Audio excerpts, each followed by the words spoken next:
బండి భగీరథ్ పోక్సో కేసులో అరెస్ట్ అయిన ఆయన ఉన్నాడు కదా. ఆయనని ఇప్పుడు పోలీసులు 3 రోజులు కస్టడీకి తీసుకున్నారు. ఆయన అరెస్ట్ అవ్వడానికంటే ముందు కోర్టుల బెయిల్ వేసిండు, కానీ ఆ బెయిల్ ఇవ్వలే కోర్టు. బెయిల్ ఇవ్వకపోవడంతో ఇక అన్ని రూట్లన్నీ మూసుకుపోయిన తర్వాత ఆయన అరెస్ట్ అయ్యిండు. అరెస్ట్ చేసిరు పోలీసులు. లొంగిపోయిండు అనేమో వాళ్ళ నాన్న అంటున్నాడు. సరే, అరెస్ట్ అయినా లొంగిపోయినా ఇప్పుడైతే జైల్లో ఉన్నాడు. కేసు అయినాక 8 రోజులకి అరెస్ట్ అయ్యిండు. అరెస్ట్ అయిన తర్వాత అరెస్ట్ చేసిన తర్వాత పోలీసులు 3 రోజులకి కస్టడీ పిటిషన్ వేసిరట. అయితే కోర్టు నిన్న పర్మిషన్ ఇచ్చింది. వాళ్ళు ఎన్ని రోజులు వేసిరంటే 7 రోజులు కస్టడీలకి కావాలి, పోలీస్ కస్టడీకి అని పోలీసులు అడిగిరు. కోర్టు మాత్రం 3 రోజులు ఇచ్చింది.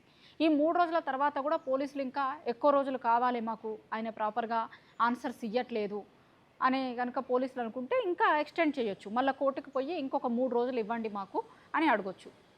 వాళ్ళు రిమాండ్ వారం అడిగితే 3 రోజులు ఇచ్చిర్రు. ఈ 3 రోజులు ఆయనని విచారించి ఆయన దగ్గర నుంచి సమాచారం సేకరించాల్సింది ఉంది కాబట్టి ఆయనని పోలీస్ కస్టడీకి ఇవ్వండి అని పోలీసులు అడుగుతున్నారు.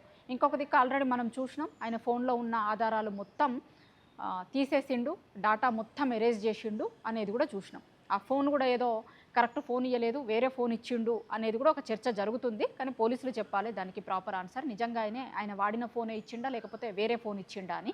కానీ ఈయన ఫోన్లో డీటెయిల్స్ మొత్తం ఎరేజ్ చేసినా కూడా ఆ అమ్మాయి వైపున అటువైపున వాళ్ళకి పంపిన ఆధారాలు కూడా ఉంటాయి కదా. సో వాటిని కూడా ముందు పెట్టి పోలీసులు ప్రశ్నించవచ్చు. దాంతోపాటు ఆ అమ్మాయి స్టేట్మెంట్లో ఇచ్చినటువంటి ఇన్ఫర్మేషన్ ఉంది కదా, ఆ ఇన్ఫర్మేషన్ ఆధారంగా ఈయనని ఇప్పుడు క్వశ్చన్లు అడుగుతారు అన్నట్టు. అడిగి దాంట్లో నుంచి సమాధానాలు రాబడతారు. ఒకవేళ పోలీసులకి సాటిస్ఫైగా ఆన్సర్స్ రాకపోతే, ఆయన చెప్పకపోతే ఇంకా కొన్ని రోజులు అడిగే అవకాశం కూడా ఉంటుంది. ఇప్పటికైతే భగీరథ్ని 3 రోజులు పోలీస్ కస్టడీకి కోర్టు ఇచ్చింది.